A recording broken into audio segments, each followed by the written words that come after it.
thank you so much for joining us. It's 9:01. We will go ahead and get started in consideration of time. Thank you everyone for joining us today for this fireside chat. We are so excited to have you here. So with that, we'll officially begin. Welcome to the Mindshift Recovery Fireside Chat. We are thrilled to have you here as we talk about the science of the brain and addiction with Dr. Judson Brewer and the Mindshift Recovery team. I'm thrilled to be here with you, and I'm thrilled that you get to be here with Dr. Judson Brewer. He's absolutely fantastic, and he will talk about lots of things in this webinar. So whether you're just starting out on your recovery journey or you've been along the path for some time, you're welcome here. This is exactly where you are meant to be, and this is where we welcome you to. So we will go ahead and get started. We have a couple of slides here. So before we begin, let's go over a quick agenda for the fireside chat. We'll walk through some quick introductions just so you get to know us better.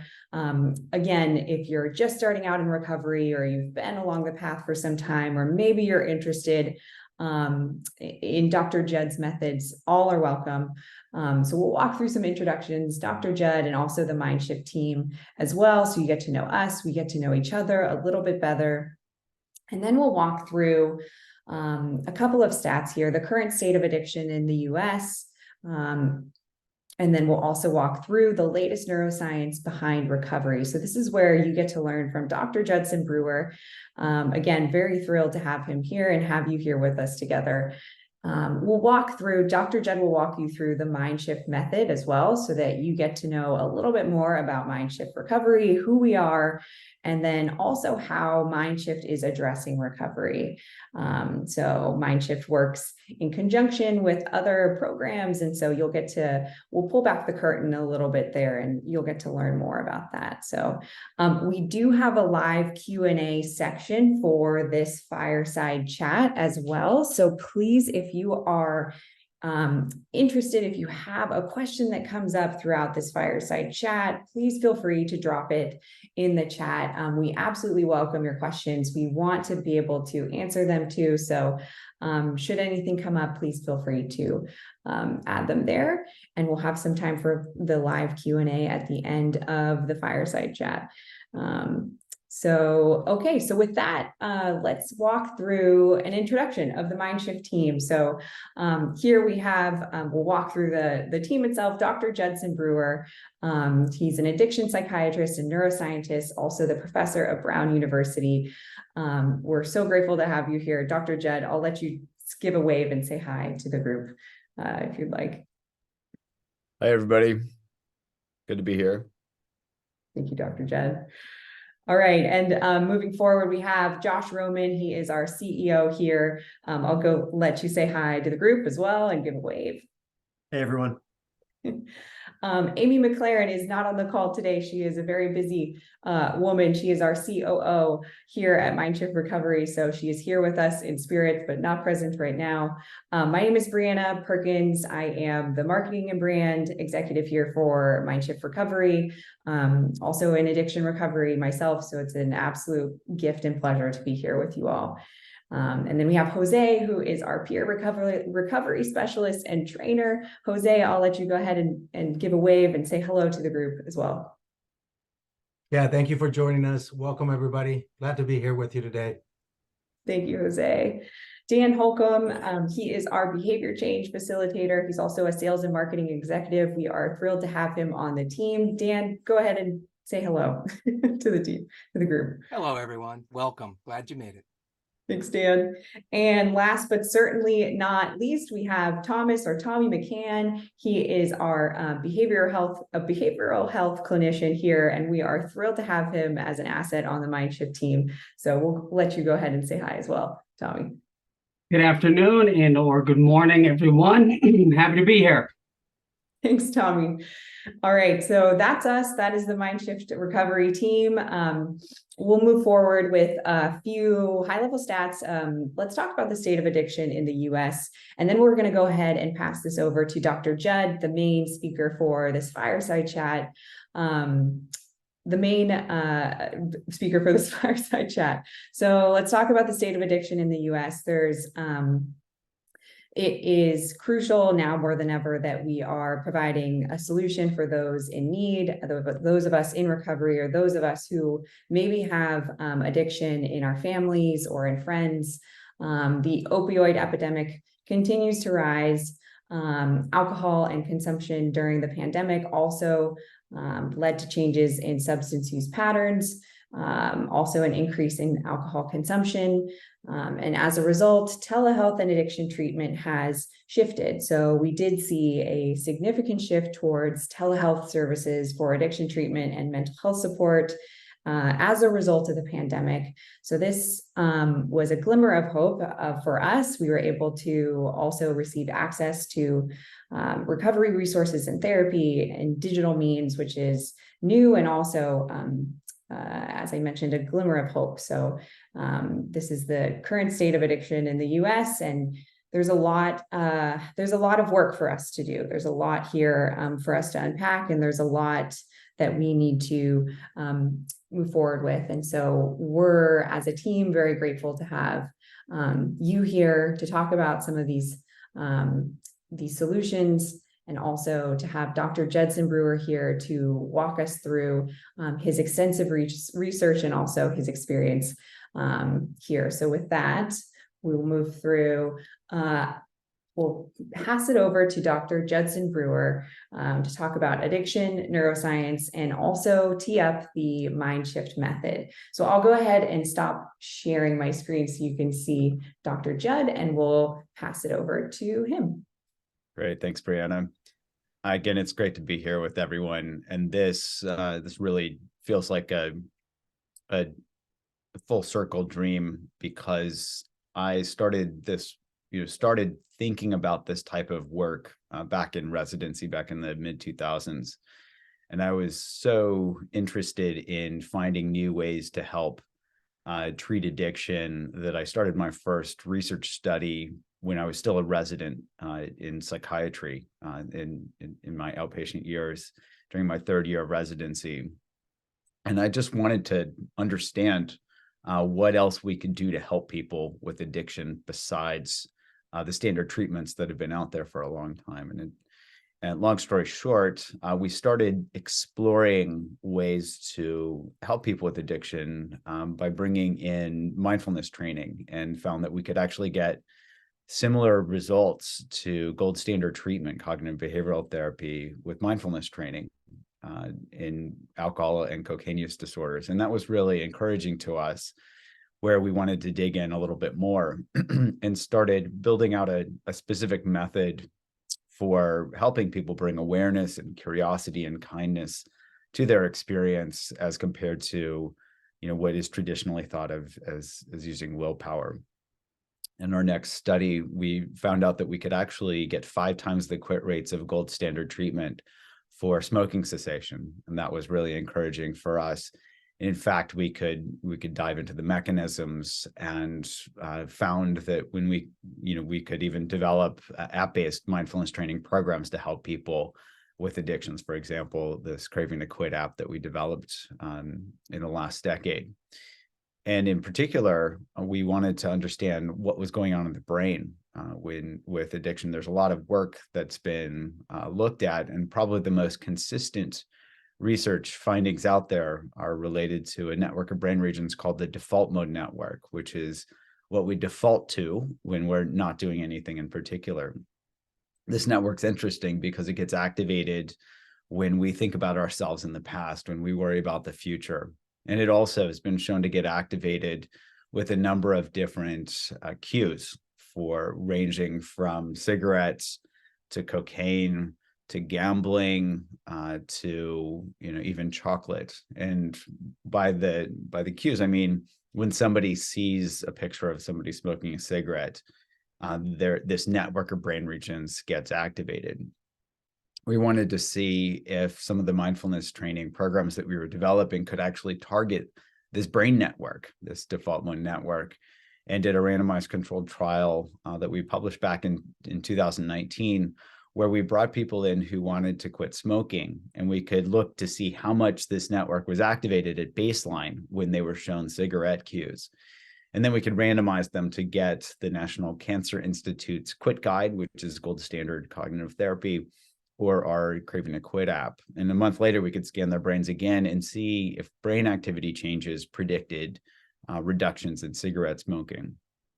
We found something really interesting, which was that people in our Craving to Quit program, where they were learning to pay attention to their feelings of craving, to their thoughts, to their body sensations, that they were specifically deactivating this default mode network. And in fact, the more the network was deactivated, the more they cut down on the number of cigarettes they were smoking. And this was using a mindfulness training app. In contrast, the people in the active control group, the folks that got the National Cancer Institute's app, didn't show any of those correlations. So this was suggesting that we can actually target these brain regions, these networks, this default mode network that gets activated when people get caught up in a craving. And we can target it pretty specifically. There may be other things going on as well, but this network seems to be, one of the key networks that gets activated, and we can specifically show that this mindfulness training can deactivate this network. So that was really encouraging for us, because it suggests that we can actually target these networks, and by targeting these networks, we can see clinically relevant results. And that has been kind of the neuroscientific foundation for the idea behind Mindshift recovery. I'll also mention, as an addiction psychiatrist, I've been frustrated when I first started my clinical practice in having tools to help my patients. I certainly have found that some medications can be helpful. Certainly people who struggle with opioid use disorder, for example, I've had a number of patients who've done very well with medications like buprenorphine. And for some people, varenicline and some other medications can help them cut down on cigarettes. But these medications can be helpful for some people. And in addition to this, we think that it can be very helpful to really learn how our own minds work and learn how to work with our minds, where we can bring in this mind training in conjunction with medication. And for people for whom medications are contraindicated or they haven't been a good fit for them, I think of it this way, that anybody can learn how to train their own mind. And this neuroscience research and some of the clinical studies that we've done really set the foundation for developing what we think of as the Mindshift mindset. And Brianna, if it makes sense, I'd be happy to talk a little bit about the Mindshift mindset now, but I also want to pause to see if there are any other aspect of the neuroscience that I should touch on before we go on. Yeah. Yeah, I think, thank you, Dr. Judd, for sharing that. And I think walking into the Mindshift mindset would be great if you want to start. I'd be happy to. So this really is a culmination, and I think of this as a constant evolution. So we are just at the beginning of being able to take what we've seen over the last couple of decades to be able to bring this together in a packageable form, so to speak, to really train people in how their minds work. And I think of this as kind of a 3-step process. The first step for anybody being able to work with any type of habitual behavior or addiction is to be able to recognize the pattern that they're stuck in. I think anybody that's struggled with addiction or any habit can relate to this. If we don't know that we're stuck, if we don't know that we're on autopilot, we can't step out of those habit loops. So the first step in this Mindshift mindset is to be able to recognize whatever habit loop we're stuck in. Typical habit loops have 3 key elements: a cue, a behavior, and a result. But we can actually even simplify that to really focus in on the behavior. What behavior is it that I'm stuck in? And typically, if we think of an addiction, is it smoking a cigarette? Is it reaching for that, for the alcohol? Is it reaching for another substance? Or could it even be a behavioral addiction? Am I reaching for my cell phone? The definition that I learned in residency of addiction is continued use despite adverse consequences. And I really like that definition because it really extends beyond the classic addictions that we think of, whether it's alcohol, cocaine, opioids, whatever. It really extends to anything that, where we're continuing to use it despite adverse consequences. And so here in this first step of this mindset, we can start to recognize what is the behavior that I'm continuing to do despite adverse consequences. So once we recognize that behavior and can see it clearly, and sometimes it's pretty obvious, and sometimes we might not be thinking that it's as problematic as it actually is until, somebody might point it out to us, or we look in the mirror or whatever it is that says, hey, wait a minute, maybe there are some adverse consequences that I'm ignoring or I'm not paying attention to. Once we recognize that behavior, we can then step into the second step of the Mindshift mindset, which is to ask a simple question. And the simple question is, what am I getting from this? And what I mean by this is that our brains are set up to continue doing behaviors that are rewarding and to also stop doing behaviors that are not rewarding. And what the neuroscience suggests here is that this has nothing to do with willpower. We often think, oh, I just need more willpower or I just need to, grit my teeth and plow through this. But in fact, that's not how our brains work. Our brains are going to keep doing behaviors that they find rewarding. And so the only way to really step out of these habit loops is to ask ourselves, not intellectually, but really feel into our direct experience and look at the direct consequences of our behaviors to see what the results are. And so here with these habit loops, we can take that behavior and we can look at the result as well and ask, what am I getting from this? We can feel into our direct experience where we can see, if we smoke cigarettes, for example, and we smoke a cigarette, that just keeps that the nicotine dependence going, so that when the nicotine gets out of our system, we have that craving for another cigarette, we smoke another cigarette, so that it keeps us stuck in that cycle. And so we can see, well, when I smoke a cigarette, I'm actually reinforcing this habit loop. We can see, if we are anxious and that triggers us to drink alcohol. I see this a lot in a lot of my patients where, that alcohol gives them that temporary, I describe this as the brief relief, because they're avoiding that anxiety for a little bit. They might be numbing themselves or becoming a little bit intoxicated, but that doesn't last very long. And that actually feeds back and drives that habit loop that says, hey, next time you feel anxious, have another drink and do it again and again. So if we can step back and really ask ourselves, well, what am I getting from this? We can see, oh, well, whatever this behavior is, may not actually be leading me to a happier and healthier life. It might just be keeping me stuck in a cycle. And it might be keeping this, this reinforcement learning going. And it also might be not feel very good when I have that next craving. I've never had a patient that says, yeah, cravings feel great. No, they're not supposed to feel good. They're there to drive us to do something. And they say, go get that thing that makes you feel better, go scratch that itch. So here in the second step, we can step back and ask, well, what am I getting from this? And we can look at all of the results that come from the behavior. And we can start to see if there are adverse consequences, we can start to see those very, very clearly. For anybody that has experience with motivational interviewing, they might have asked themselves, or somebody might have asked them the question, well, why don't you do X more? Which actually gets us to really explore, well, why don't I do this more? Why don't I smoke more cigarettes? Why don't I drink more alcohol? Why don't I use opioids more? This can help us step back and look at those direct results so that we can see, oh, maybe there are some adverse consequences here. Maybe it doesn't feel very good when I have that hangover. Maybe it doesn't feel very good when I'm stuck in this cycle of needing that next cigarette. And that can really help us start to become disenchanted with the behavior. That's what the second step is all about. It really taps into the strength of our brains and taps into this reinforcement learning process to help us become disenchanted with the behaviors.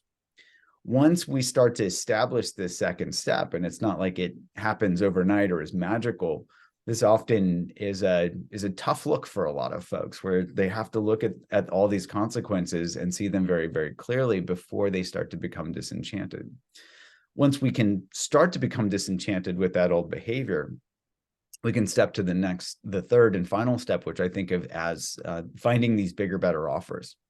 And what I mean by that is that we can, if our brains are constantly looking for, things that are rewarding, we can start to compare, well, what's it feel like when I have a craving, to what's it feel like when I get curious about that craving?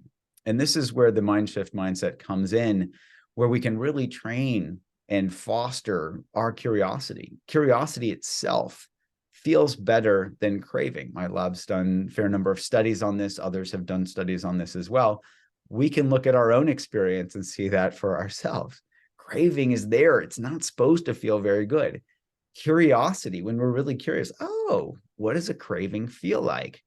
That can help us actually open to our experience and be with unpleasant experience itself, and curiosity itself feels pretty good. I'll give a concrete example. I remember a patient when I was working at the VA hospital who came in and he said, "Hey, doc, I feel like my head's going to explode if I don't smoke."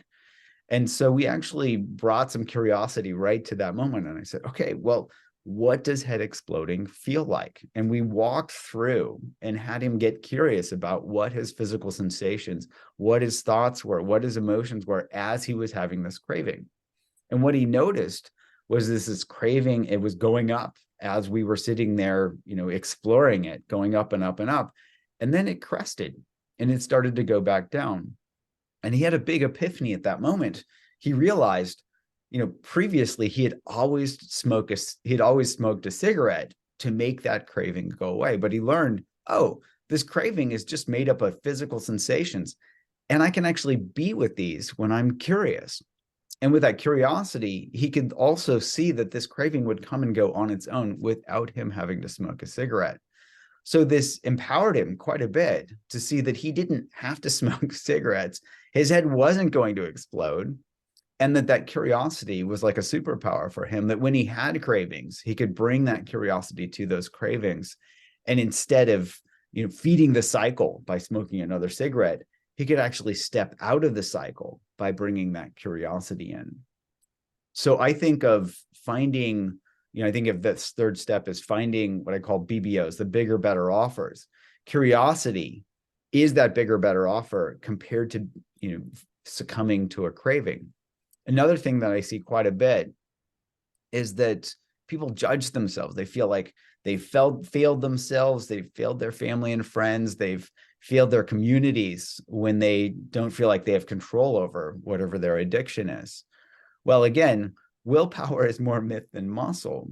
And so here we can even explore, what does self-judgment feel like compared to bringing kindness to ourselves? It's like, oh no, I'm a terrible person. What does that feel like compared to, oh, well, I've been stuck in this cycle where my brain has been addicted for a bit. I've been told that I'm supposed to use willpower. I haven't been able to do that. And maybe that's not my fault. Maybe I just haven't learned how my brain works. So really the key to this Mindshift mindset is learning how our brains work, learning how to work with our brains, and then even learning how to put our brains to work for us.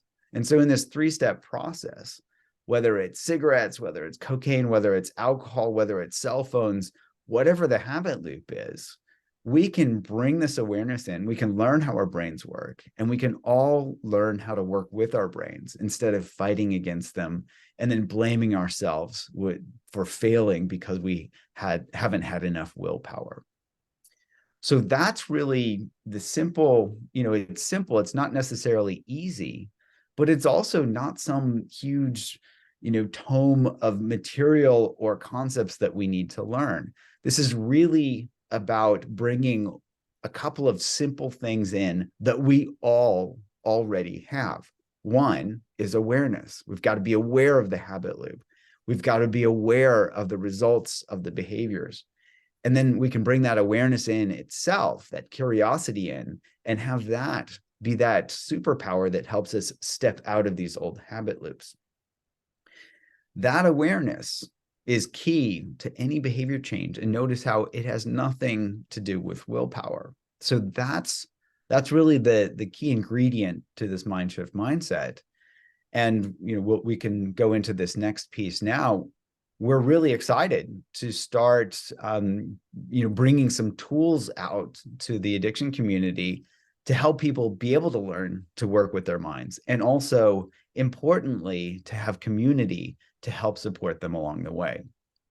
So maybe I'll end there and turn it back over to you, Brianna, and then maybe Josh, where you can talk about how we're actually going to bring these tools out into the world. Absolutely. Thank you so much, Dr. Judd. That was great. And thank you all for being here and present. And if you have any questions, please feel free to add them in the chat. We'll do our Q&A shortly. Josh, I will go ahead and let you talk a little bit more about this three-pronged approach that we have at Mindshift Recovery, some exciting things coming out, and then we'll dive into our live Q&A. If that sounds good for everyone, I'll go ahead and there he is. I'll share my screen so that we can. Great. Whoops. Awesome. Okay.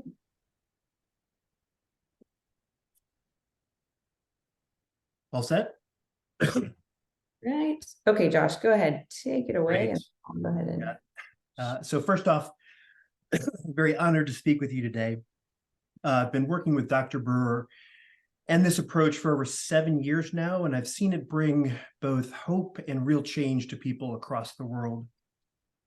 On one hand, it's so simple, but learning how to work with your brain has profound results. And while we've seen the Mindshift method or the Mindshift approach work as a standalone approach to addiction recovery, I think it's also important to note that there are a lot of other great approaches like 12-step programs, and the Mindshift method can work seamlessly to augment and support those other approaches, no matter where they are or how you're coming to the recovery journey. We've also organized Mindshift Recovery as a nonprofit in order to distribute these tools and approaches as widely as possible. So how does this work in practice? Well, so there are three major initiatives we have going on right now. First off, we're building a national community to connect with people no matter where they are in the world or where they are on the recovery continuum. This includes a weekly online call accessible from anywhere in the world, as well as local in-person groups. And then we're building out a network of qualified peer specialists and certified recovery coaches who can work with people in group or actually on a one-to-one basis as well. Second, we're building out a digital application that will help people learn the Mindshift mindset. That includes guided tools, exercises to change behaviors, as well as the opportunity to connect to an online community along with those peer support specialists and those recovery coaches. And then there's also access to additional social support, again, meeting people where they are and bringing people together in community around this particular approach. And then third and finally, we've identified that recovery residences, specifically the transition from where people are going from rehab and other more intensive programs to the transition to independent living, is a real opportunity to introduce tools and practices that can then help people transition from what they've learned in intensive settings into the more independent living spaces, where they can learn and begin to internalize many of the pieces of the Mindshift method, and then use those to help support their recovery and their relationships as they transition to independent living. In addition, that would support people's growth, and that can be done actually in group settings within recovery residences, in more intensive programs, and then help transition people to that national community I mentioned earlier, to create a level of continuity and then ongoing community to help people stay supported along their recovery continuum and their recovery journey. Again, We've organized this as a nonprofit because it's important for us to help people no matter where they are, to connect with folks, to help them understand that they're not alone, and to build that level of connection and understanding, curiosity, kindness, etc., that then will support people and help them, wherever they are, get to wherever they want to be and live a life of support, connection, and ultimately happiness. And we're excited that you're here to learn a little bit more about what it is that we're doing. Brianna? Thank you, Josh. Thank you so much. So with that, we will dive into our live Q&A here. Appreciate, Josh, you walking through the three-pronged approach here and the what Mindshift Recovery is building. We're very, very excited here on the Mindshift Recovery team. We have opportunities for us to continue to connect beyond this call as well. So at the end of the call, we'll give a little more information there. And I want to give an opportunity to answer some questions that are presented. So we'll dive into the live Q&A. So, all right, first question here. This is a question focused on learning how the brain works. So for those who are attending today, who are interested more in learning about their own brain and how it functions, how can Mindshift help individuals gain that deeper understanding of their brain's role, specifically around addiction recovery? And I know we talked about this, Dr. Judd, earlier. So any final thoughts? I know there are some on the call too who may be further along in their recovery journey. How can those people use Mindshift as well? So curious to hear your take on that. That's a great question. So how can somebody use the Mindshift mindset to understand how their brain works and learn to work with their brain in their recovery journey? The key here, I would say, is that we can foster this asset that we all have of awareness. So when we can start to become aware of the habit loops that we're stuck in, when we can start to become aware of the consequences of the behaviors that we've been stuck in, and when we can also start to learn the value and the power of awareness itself in helping us change these behaviors, this is really tapping into the deepest, the oldest, the strongest parts of our brain, which learn through this reinforcement learning process.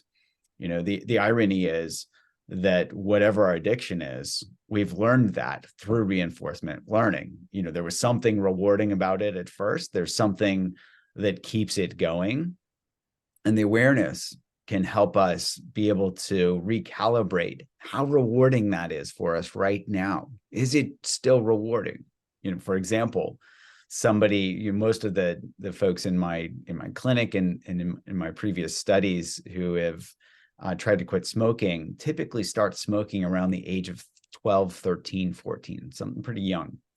And this is often related to social pressure, wanting to be cool at school, rebelling against their parents or society, whatever. There's something there that drives them to smoke. It's not the cigarettes, because nicotine as a toxin, the first time somebody ingests nicotine, and for anybody that can remember back to the first time they used a nicotine product, it tends to make people feel pretty nauseated. Why is that? Because our body is saying, hey, you are ingesting toxin. Are you sure you want to do this? So once we become tolerant to whatever the substance is, our bodies then ironically, say, hey, I need more of this because we are now in that addiction spectrum. So here we can bring that awareness in and see and ask ourselves, is this really rewarding for me now? I remember somebody who came to me who'd been smoking for about 40 years. And we calculated the number of times he had reinforced his habit loop, and it was roughly 300,000 times, right? So he was not paying attention to what a cigarette tastes like right now for him. He would go out and smoke, look at his phone, talk to his smoking buddies, whatever. And so we had him just start paying attention as he smoked cigarettes. And he came back and he said, how did I not notice this? As in, these really taste like crap. He'd been going for 40 years and had not, really been paying attention to what smoking tasted like, what it smelled like, how that smoke felt in his lungs right then. And that was really a turning point for him to start to see, wow, this is really not very rewarding. And that's a great example of how we can actually use this Mindshift mindset to leverage that strength of our brains to be able to start to step out of these old habits. That's great. Thank you so much, Dr. Judd. I loved that. Awareness is your number one asset. I think that's huge for us, for people just starting out in their recovery journey. And even, as we pull back more and more layers of the onion, we get to highlight that awareness. Thank you for sharing that. That's very helpful. Okay, question number 2. So this question is specifically around Mindshift's approach. So Mindshift Recovery has integrated brain science and mindfulness into addiction recovery. How does this approach work hand in hand with other methods, and what specific benefits can individuals struggling with addiction expect from practicing mindfulness? So interesting. We touched upon this briefly, but again, curious to hear your take on it. That's a great question. So how can somebody integrate this core asset of awareness, or we think of this package as mindfulness training? How can they integrate this with other methodologies or other communities that might be supporting them in their recovery journey? Well, the nice thing about science is that and I say this, the nice thing about science, because this is really a neuroscientifically based approach, is that it fits with any other methodology out there. So as an addiction psychiatrist, I've studied a lot. I've worked with a lot of patients who have been in different recovery communities, and awareness is really lines up pretty nicely with all of these. So whether it's AA, whether it's smart recovery, whether it's refuge recovery, whether it's another cognitively based approach, awareness can help support all of these.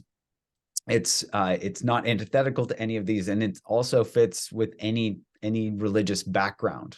Helping somebody become aware can help support them not only in developing this Mindshift mindset, but also helping them strengthen their recovery and support them in these other communities or methods that they might already be very familiar with or using for a long time. Thank you for sharing that, Dr. Judd. Yeah, the inclusivity is huge, and that's great to know that awareness spans far and wide. So thank you for sharing that. All right, question number 3. This is about brain function and mindfulness. So Dr. Brewer, you've extensively researched the relationship between mindfulness and the brain. Could you share some findings, if possible, and highlight how mindfulness practices can positively impact the brain and aid in addiction recovery? I know there are some here that are eager to learn, if possible. So curious. I would say so that, how does this Mindshift mindset affect the brain? I would say the biggest finding that my lab has had and it's actually been over the last decade now, started with us being very curious about what the brains of expert meditators look like. And so we brought a bunch of expert meditators into our scanner.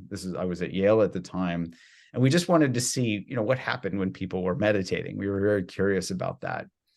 This was in conjunction with, I was doing clinical studies with addiction treatment at the time, where we were, using mindfulness training as the core training methodology. So we wanted to see, okay, if somebody's been training for a little while, what might their brain look like? And that's when we discovered that this default mode network, this network of brain regions that gets activated when somebody is, is getting caught up in a craving, let's say, whether it's cigarettes, whether it's cocaine, whether it's alcohol or even chocolate, what happens? And what we found was that expert meditators were pretty good at quieting down that network of brain activity. And we went on to look to see, what exactly is going on there. So we did some neurophenomenologic studies to actually line up people's subjective experience with their brain activity. And what we zoomed in on was, it seems that it really is this experience of getting caught up. So when we get caught up in worrying, when we get caught up in a craving, when we get caught up in self-judgment, all of these seem to activate a specific, hub of the default mode network called the posterior cingulate cortex.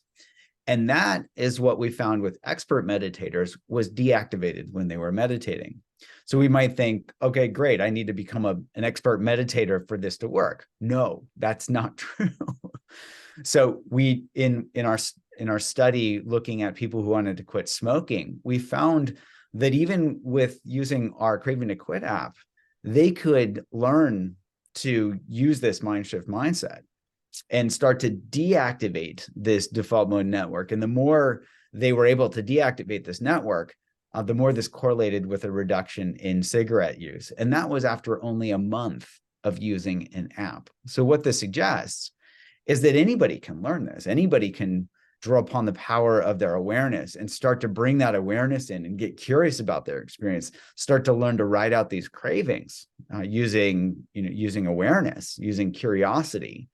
And they don't have to be some expert, monk or nun to tap into the power of their brain.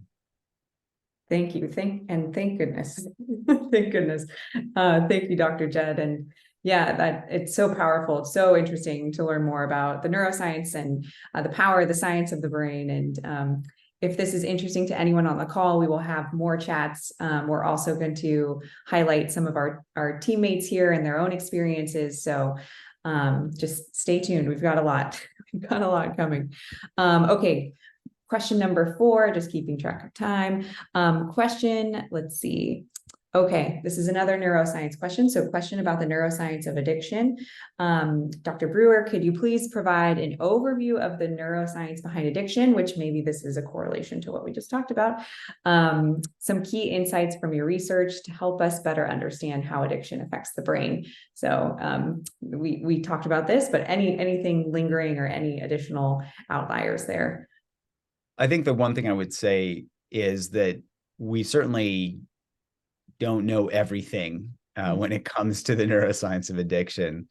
So we've been zooming in on what are consistent findings, and more importantly, what are pragmatic findings? Because there can be, you can discover some brain region that's involved in addiction, and then we can ask, so what, right? How does that help?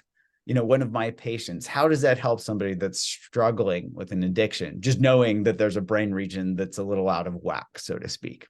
It might not be that helpful. So this is where we wanted to really zoom in and find, what are the pragmatic take homes? What are the pragmatic lessons that we can learn from this neuroscience?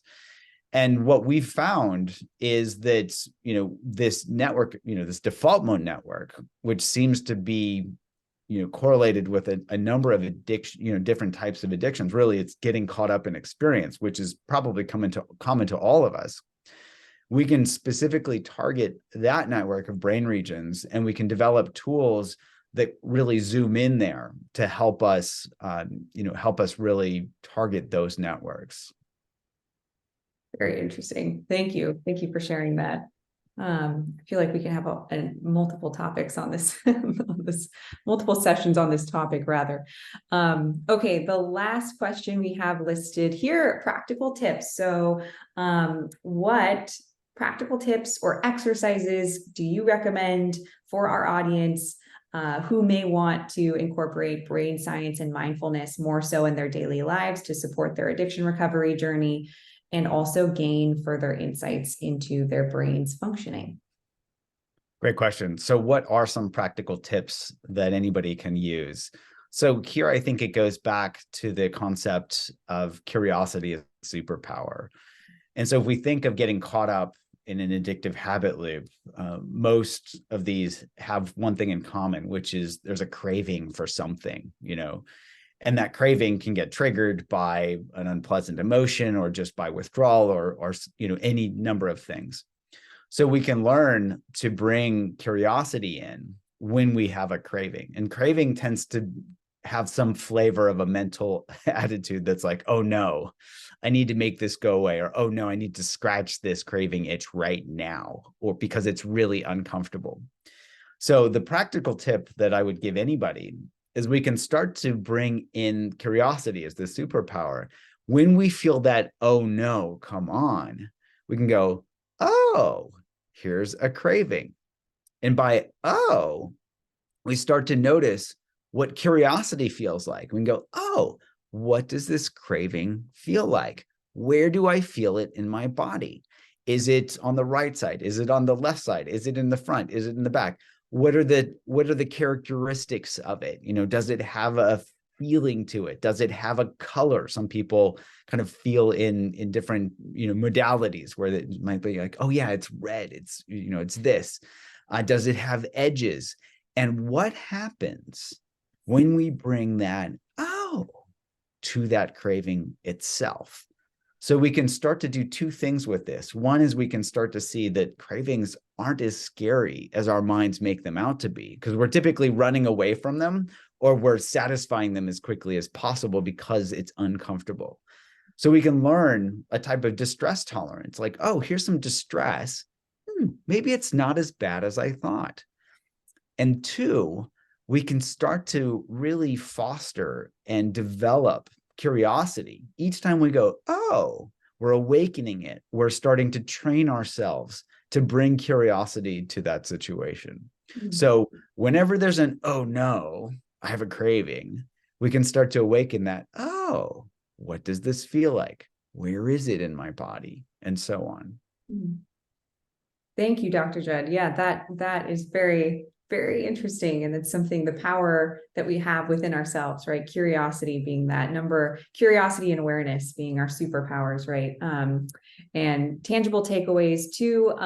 If anyone is interested in more resources as well, we are building and creating a lot here at Mindshift Recovery. So we will have additional calls that you absolutely can join us on. We're building more resources and blog posts and additional things for you to take away in your back pocket. So I will say, if you are interested, first of all, thank you so much for joining us. It's a pleasure to be with you all.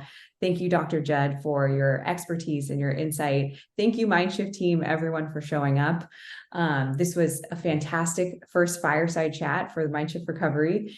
And for those who have attended, if you would like to continue to learn more about the science of your brain and learning how your brain works so that your brain can work for you, please feel free to sign up for our weekly calls. And you can do that at www.mindshiftrovery.com/weekly call sign up, which I will add in the chat here, so you don't have to memorize that. And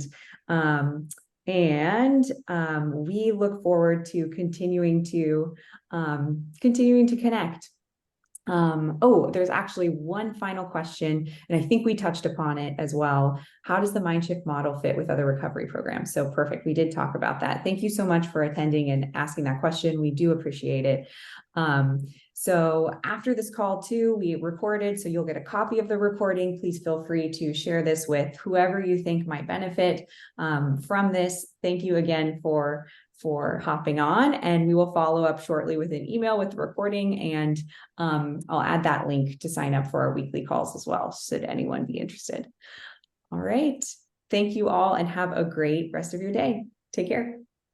Bye. Take care, everyone.